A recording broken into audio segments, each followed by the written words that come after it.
ఆ పాదయాత్ర వల్ల తెలుగుదేశం పార్టీకి పెద్దగా ప్రయోజనం లేదు అని వైసీపీ నాయకులు కొందరు అంటున్నారు. నిజంగా ఆ పాదయాత్ర వల్ల మీ టీడీపీ శ్రేణులకి ప్రయోజనం లేదంటారు. ఆ కొందరెవరో ఓడిపోయే వాళ్ళు అంటా ఉంటారు. దాని గురించి మనం పట్టించుకోలేదు. ఇది ప్రతి చిన్న కార్యకర్త కూడా తెలిసిన విషయం. సార్ ప్రయోజనం ఉందా లేదా అనేది. చాలా మందికి స్కోప్ వచ్చింది యువగలం వల్ల.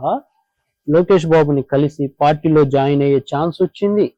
సో దాని వల్ల పార్టీ క్యాడర్ పెరిగింది. ఫర్ ఎగ్జాంపుల్ మన నెల్లూరులోనే తీసుకోండి, ఏ విధంగా జరిగింది. కొంతమంది పొలిటికల్ అనలిస్టులు మాట్లాడుతూ జగన్ గారు పాదయాత్ర అప్పుడు ఎక్కడికక్కడికి పార్టీలో యువతిని చేర్చుకునే విషయంలో కావచ్చు, స్థానిక సమస్యలు రేజ్ చేసి వాటి పరిష్కారం కోసం మాట్లాడేవారు.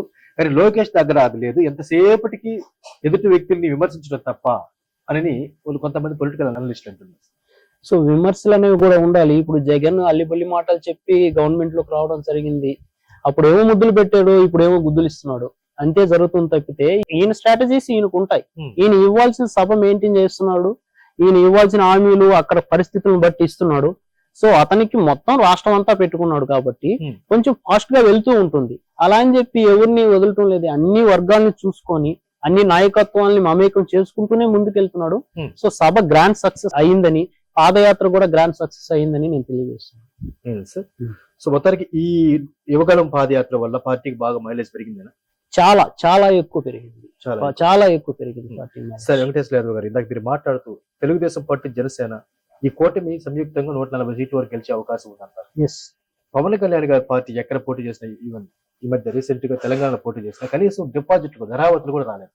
సో ఆ పోటీ అనేది ముందు నుంచి జరగలేదు. అసలు వద్దనుకొని ఆయన ఏదో చెయ్యాలనుకొని చేయడం జరిగింది తప్పితే, మొదటి నుంచి ఆయన చేయాలనుకుని ఉంటే అక్కడ కూడా కొన్ని సీట్లు వచ్చుండేవి. ఇది మొదటి నుంచి ప్లాన్ ఉంది కాబట్టి కంపల్సరిగా జనసేన కూడా మంచి సీట్లే వస్తాయి సార్. పలు సందర్భాల్లో పవన్ కళ్యాణ్ గారు కూడా ప్రసంగిస్తూ, నానా నాకు మీరు కావాల్సిన చప్పట్లు కాదు, నాకు ఓట్లు వేయండి అని చెప్పి జన సైనికులు అభ్యర్థిస్తూ ఉన్నారు. నిజంగా వాళ్ళు వచ్చే వాళ్ళందరూ ఓట్లుగా మారే అవకాశం ఉందంటారు జనసేన? ఈసారి జనసేనకి ఓటింగ్ కూడా పెరుగుతుంది. ఫర్ ఎగ్జాంపుల్ మన నియోజకవర్గమే తీసుకుందాం. మొన్న ఎంతో నాకు తెలియదు, ఒక 12,000 ఏమో మెజారిటీ ఉంది అనుకున్నాం. 13,700. ఫర్ ఎగ్జాంపుల్ మనకున్న 2,50,000 ఓటర్లలో ఒక 5,000 మంది జనసేన కార్యకర్తలు ఉండరా? జనసేన కార్యకర్తలు ఉంటారు కదా, అవి ఇట్లా కన్వర్ట్ అయినాయి. సో వ్యతిరేకత లేదా? వ్యతిరేకత ఓట్లు కూడా మనకు కన్వర్ట్ అవుతాయి. కంపల్సరీగా ఒక మంచి మార్జిన్ తోనే సోమిరెడ్డి గారు కూడా మన నియోజకవర్గం నుంచి గెలవబోతున్నారు. జనసేన కూడా మనకి ప్లస్ అవుతుందంటారా? వైనాట్ 175 నిలిచే సంక్షేమం ముందు ఏది నిలబడదు అన్నది జగన్ గారి వాదన. సో వైనాట్ 175 అనుకున్న వ్యక్తి ఈ రోజు ఎందుకు ఎమ్మెల్యే క్యాండిడేట్ని మార్చే పరిస్థితి వచ్చింది? వైనాట్ 175 అనుకున్న వ్యక్తి ఈ రోజు మినిస్టర్లను కూడా మార్చి వేరే వాళ్ళని ఎతికే పరిస్థితులు ఎందుకు వచ్చాడు? అసలు ఎవరికి ఏ సీటో తెలియని పరిస్థితిలో ఉన్నారు ఇప్పుడు వైసీపీ. మాదంటే వదిలేండి, ప్రతిపక్షం కాబట్టి మేము వెనక ముందు చూసుకొని ఎత్తుగళ్ళు వేసుకుంటాం. నువ్వు ఆల్రెడీ రాజుగా ఉన్నప్పుడు నాకు ఇతను అని చెప్పే పరిస్థితి మీకు లేదా? ఇప్పుడు ఇతను మార్చాలా అతను మార్చాలా అంటున్నావు అంటే ఏంటి, అక్కడ ఏం జరుగుతుంది? సో నీ ఫోటో పెట్టుకొని గెలిచేయొచ్చు కదా ఎవరో ఒకరు. నీ ఫోటో పెట్టుకొని గెలిచేయొచ్చు కదా. గెలవలేని పరిస్థితి వస్తుంది, అక్కడ ఉన్న వ్యతిరేకత అంటున్నావు, ఆ క్యాండిడేట్ ని మారుస్తున్నావు అంటే సంథింగ్ హ్యాపెండ్ అని మీకు అర్థమైపోయింది.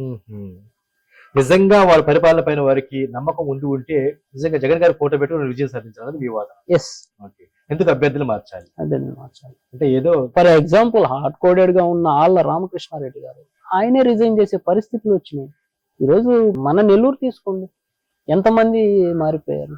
ఇప్పుడు వాళ్ళ అభ్యర్థులు ఎత్తుక్కునే పరిస్థితి కూడా లేదు. ఎవరు మాకు వద్దు సీట్ అనే పరిస్థితిలోనే ఉన్నారు. అందులో భాగంగా నెల్లూరులో కూడా కొంతమంది సీట్ వద్దంటారా సార్? అది మీరు చూస్తూనే ఉన్నారు కదా, పెద్ద పెద్ద తలలు కూడా మాకు మేము చేయలేం లేనే పరిస్థితి ఉందని మనం పేపర్లోనే చూస్తా ఉన్నాం. అవి జరగబోతున్నాయి కూడా, రేపు లాస్ట్ కూడా అవే గమనిస్తాం. అవి కంపల్సరీగా జరుగుతాయి. ఓకే, సో మొత్తానికి ఏది ఏమైనప్పటికీ రానున్న ఎన్నికల్లో సర్వేపల్లిలో మాత్రం సోమిరెడ్డి గారి విజయం ఖాయం అంటారు. ఇప్పుడే మీకు క్యాలిక్యులేషన్ చెప్పాను. సో అది కాకుండా ఏం జరగబోతుందో నాకు వాళ్ళ నాయకులే ఒక అనాలిసిస్ చేసి చెప్తే సంతోషపడతాను. సార్ ఇప్పటికీ మీ స్వస్థలం, మీ సొంత మండలం టీపీ గూడూరులో వైసీపీకే మెజారిటీ ఉంది అని కొన్ని సర్వేలు అంటున్నాయి. దీనిపై మీరేమంటారు? ఆ సర్వేలు నాకు ఐడియా లేదు, కానీ నాకున్న అనాలిసిస్ నేను గమనిస్తూ ఉంటాను, తిరుగుతూ ఉంటాను. సర్వేపల్లి నియోజకవర్గంలో తోటపల్లి గూడూరులో 5,000+ మెజారిటీ టీడీపీ ప్లస్ జనసేనకి రాబోతుంది. అంతేనా సార్? కన్ఫామ్. సార్ మీరు అన్నంత మెజారిటీ రావాలి అంటే విపరీతంగా మీ పార్టీలోకి చేరికలు రావాలి, జరుగుతున్నాయా? చేరికలకి చాలా వర్గాలు రెడీగా ఉన్నాయి. ఉమ్. మేమే ఆపుతున్నాము. సార్ ఇంక ఈ 70-80 రోజులు మాత్రమే ఉంది సార్ ఎలక్షన్ సమయం. జరగనివ్వండి. ఈ 70-80 రోజులు చాలు కదా వాళ్ళని ఇబ్బంది పెట్టడం. మేము ఇబ్బందులకు రెడీ అయిపోయి ఆల్రెడీ ఇబ్బందులు పడతా ఉన్నాం, కోర్టులకు తిరుగుతానే ఉన్నాం, అది వేరే విషయాలు. ఎందుకు వాళ్ళని కూడా ఇబ్బంది పెట్టాలి? ఎలాగో మనకు కావాల్సింది ఆ టైంలోనే. ఇప్పుడు పాపం ఇప్పుడు వరకు ఉన్నారు, జరిగే మంచిది ఈ 4 రోజులు కూడా వాళ్ళ పార్టీ ద్వారానే జరగని. రేపు మనం తీసుకొని మనం మంచిగా చూసుకున్నాం వాళ్ళని, ఇబ్బంది ఏమో. సో మొత్తం మీద టచ్ అయితే ఉన్నారు, ఉన్నారు, టచ్ లోకి వస్తారు. వీలైనంత వరకు చాలా మంచి మెజారిటీనే వస్తుంది మన మండలంలో. నియోజకవర్గం అంతే ఆబ్వియస్ గా ఇప్పుడున్న అరాచకాలు చూస్తూనే ఉన్నారు కదా. మన రుస్తుమైన ఆ పొదలకూర అంతా మారిపోయింది చాలా వరకు. అవును సార్. సో ముత్తుకూర బూడిద వ్యవహారాలు, ఇంకా వెంకటాచలం ఆ గ్రావుల వ్యవహారాలు, ఎందుకు ఎంత సంపాదించి ఏం చేస్తారు? ఓకే. సో మొత్తం న్యూట్రల్ పీపుల్స్ ఆలోచన ఎలా ఉంది సార్? న్యూట్రల్ పీపుల్స్ చూడాల్సిన వరకు చూసేశారు. ఫర్ ఎగ్జాంపుల్ ఒక 100 మెంబర్స్ ఉన్నారంటే ఒక గ్రామంలో 40% ఎప్పుడైనా 2 పార్టీలకు ఉంటుంది. 2 పార్టీలకు ఉంటుంది. ఇప్పుడు ఏమైందంటే ఆ ఒక 2-3% జనసేన యాడ్ అయింది మనకి. ఇంకా ఆ న్యూట్రల్ పీపుల్ ఏం న్యాయం జరిగిందని వాళ్ళకి ఇల్లు కడతా అన్నారు. ఎన్ని ఇల్లు కట్టారు మనలో? మద్యపాన నిషేధం అన్నారు. ఎక్కడ మద్యపాన నిషేధం? 80 రూపాయలు ఉన్నది ఏది ఈ రోజు 150-200 పెట్టుకోవాల్సిన పరిస్థితి. ప్రతిదీ కరెంట్ అయితే మీ వ్యవస్థలు అసలు ఏ సక్రమంగా పనిచేస్తుంది? ఏ ఆఫీసర్ ని సక్రమంగా పనిచేయగలిగిస్తున్నారు? భయపెట్టడం, భయభ్రాంతులకు గురి చేయడం, ఇదే తప్పితే రాజకీయం ఒక మంచి రాజకీయ వ్యవస్థ ఎప్పుడు ఏర్పడుతుంది? సామాన్యుడు ఏం ఆలోచిస్తారు? న్యూట్రల్ గా ఉన్నవాడు ఒక ఛాన్స్ ఇచ్చాం, గమనించాం, సో ఇది కరెక్ట్ కాదు, సో మనం we need to change for better అనే దానికోసం వెయిట్ చేస్తున్నారు. వీళ్ళకి అంత ధైర్యం ఉంటే ఫ్రీ ఎలక్షన్కి వచ్చేయమనండి. లేదు సర్వేపల్లి మేము గెలుస్తాం అంటున్నారు కదా, రిజైన్ చేసేసి రేపు ఎలక్షన్కి వచ్చేయమనండి, తేలిపోతుంది కదా. ఎందుకు ఇవన్నీ అరెస్టులు కష్టాలు కాదు, మేము గెలుస్తాము మంచి మెజారిటీ వస్తుంది అంటున్నారు కదా. రిజైన్ చేసేసుకుని రేపు వచ్చేస్తే మేము వచ్చేస్తాం, ముందే ఫ్రీగా తెలిసిపోతుంది కదా. మీరు గెలుస్తారో మేము గెలుస్తాం. గెలుపు ఓటములు అనేవి ప్రజలు దేవుడు, వాటికి మీరు వచ్చేసేయండి, మీరు గెలిస్తే మాకు సంతోషం. సో మొత్తానికి ప్రజాక్షేత్రంలో మార్పు అయితే మొదలైందంటారు? ఆల్రెడీ ఎప్పుడో మొదలైపోయిందండి. మొదలైపోయే కాబట్టి ప్రజలు కూడా ఎదురు చూస్తున్నారు ఎలక్షన్ కోసం. ప్రతి దగ్గర అదే, ఎప్పుడు ఎలక్షన్ వస్తుంది, ఎప్పుడు ఎలక్షన్ వస్తుందని అడుగుతున్నారు. అంటే చేంజ్ కోసం ఎదురు చూస్తున్నారు. ఇంకా ఉండాలి అన్నప్పుడు అప్పుడే వస్తుందా అంటారు.